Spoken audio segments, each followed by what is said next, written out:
नमस्कार। ये आकाशवाणी शिमला है। अब आप हेमंत शर्मा से प्रादेशिक समाचार सुनिए। प्रदेश सरकार ने अनुबंध कर्मियों को 15 दिन के पितृत्व अवकाश देने के संबंध में अधिसूचना जारी कर दी है। 20 फरवरी 2025 से पहले नियुक्त अनुबंध कर्मियों को अब 15 दिन का पितृत्व अवकाश मिल सकेगा। कार्मिक विभाग ने कल इस बारे में प्रशासनिक सचिवों, विभागाध्यक्षों, उपायुक्तों और निगमों, बोर्डों के प्रबंध निदेशकों को निर्देश जारी कर दिए हैं। ये आदेश प्रदेश उच्च न्यायालय के अनुपालन के तहत बीते दिनों हुई प्रदेश मंत्रिमंडल की बैठक में लिया गया है। प्रसार भारती आज से संस्कृति मंत्रालय के सहयोग से आकाशवाणी संगीत सम्मेलन के 67वें संस्करण का आयोजन कर रहा है। ये सम्मेलन 29 नवंबर तक चलेगा। सूचना और प्रसारण मंत्रालय ने कहा कि आकाशवाणी संगीत सम्मेलन की शुरुआत वर्ष 1954 में हुई थी और ये भारत की प्रख्यात सांस्कृतिक परंपरा का प्रतीक है। प्रसार भारती के मुख्य कार्यकारी अधिकारी गौरव द्विवेदी ने सम्मेलन की जानकारी देते हुए बताया कि कोविड-19 महामारी के कारण कुछ अंतराल के बाद ये महोत्सव नए स्वरूप से लौट रहा है। इस वर्ष के सम्मेलन में प्रत्येक केंद्र पर 2 कार्यक्रम होंगे। इनमें से एक भारतीय शास्त्रीय संगीत और दूसरा लोक संगीत को समर्पित होगा। 4 दिवसीय राज्य स्तरीय किन्नौर महोत्सव का भव्य समापन आज रिकांगपिओ में किया जाएगा। समापन समारोह में मुख्यमंत्री सुखविंदर सिंह सुक्खू के शिरकत करने की संभावना है। कार्यक्रम के तहत दोपहर 12 बजे विशाल नाटी का आयोजन भी किया जाएगा। राज्य स्तरीय किन्नौर महोत्सव में प्रदेश के साथ साथ देश भर से आए कलाकारों ने लोक नृत्य, लोकगीत और पारंपरिक प्रस्तुतियों से लोगों का खूब मनोरंजन किया। अधिक ब्यौरे के साथ हमारी किन्नौर जिला संवाददाता। समापन समारोह के दौरान वन अधिकार अधिनियम 2006 के तहत किन्नौर जिले के 32 पात्र व्यक्तियों को वन अधिकार पट्टे प्रदान किए जाएंगे।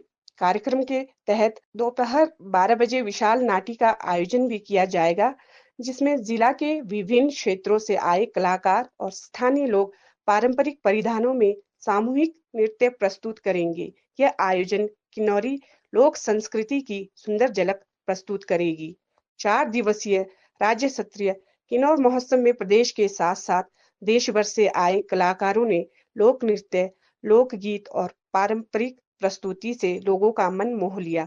स्थानीय उत्पाद, हस्तशिल्प और पारंपरिक व्यंजनों की प्रदर्शनी भी महोत्सव का आकर्षण रही। आकाशवाणी के लिए किन्नौर से सुमेश नेगी। सतर्कता जागरूकता सप्ताह के अंतर्गत कल राजकीय महाविद्यालय चंबा में एक जागरूकता कार्यक्रम आयोजित किया गया। हिमाचल प्रदेश पुलिस सतर्कता विभाग के उत्तर क्षेत्र के पुलिस अधीक्षक बलबीर ठाकुर ने भ्रष्टाचार उन्मूलन के लिए सभी नागरिकों के सक्रिय समर्थन और भागीदारी का आह्वान किया। उन्होंने कहा कि इस साल सतर्कता जागरूकता सप्ताह सतर्कता हमारी साझा जिम्मेदारी विषय पर आयोजित किया गया। उन्होंने कहा कि युवाओं को नशा व नशे के सौदागरों से बचाना समाज के सभी वर्गों का कर्तव्य है, ताकि राष्ट्र के कर्णधारों को नशे के दलदल से बाहर निकाला जा सके। हर कोई व्यक्ति जब जागरूक होगा, अवेयर होगा, तभी हम करप्शन के विरुद्ध एक सक्सेसफुल लड़ाई लड़ सकते हैं। तो उसी संदर्भ को लेकर हमने बच्चों से आज इंटरेक्शन करी। तो बच्चों को विजिलेंस और जनरल पुलिसिंग के काम के बारे में बताया गया। ये कैसे भ्रष्टाचार से रिलेटेड शिकायतें कर सकते हैं और पुलिस से कैसे सहयोग ले सकते हैं, और इनको साइबर क्राइम के बारे में भी अवेयरनेस दी गई। आपको किसी अननोन व्यक्ति पर भरोसा नहीं करना, उसके साथ अपनी कोई जरूरी जानकारियां शेयर नहीं करनी, जैसे बैंक से रिलेटेड डिटेल है या उनके किसी भी काम को बिना सोचे समझे उस अमल नहीं करना।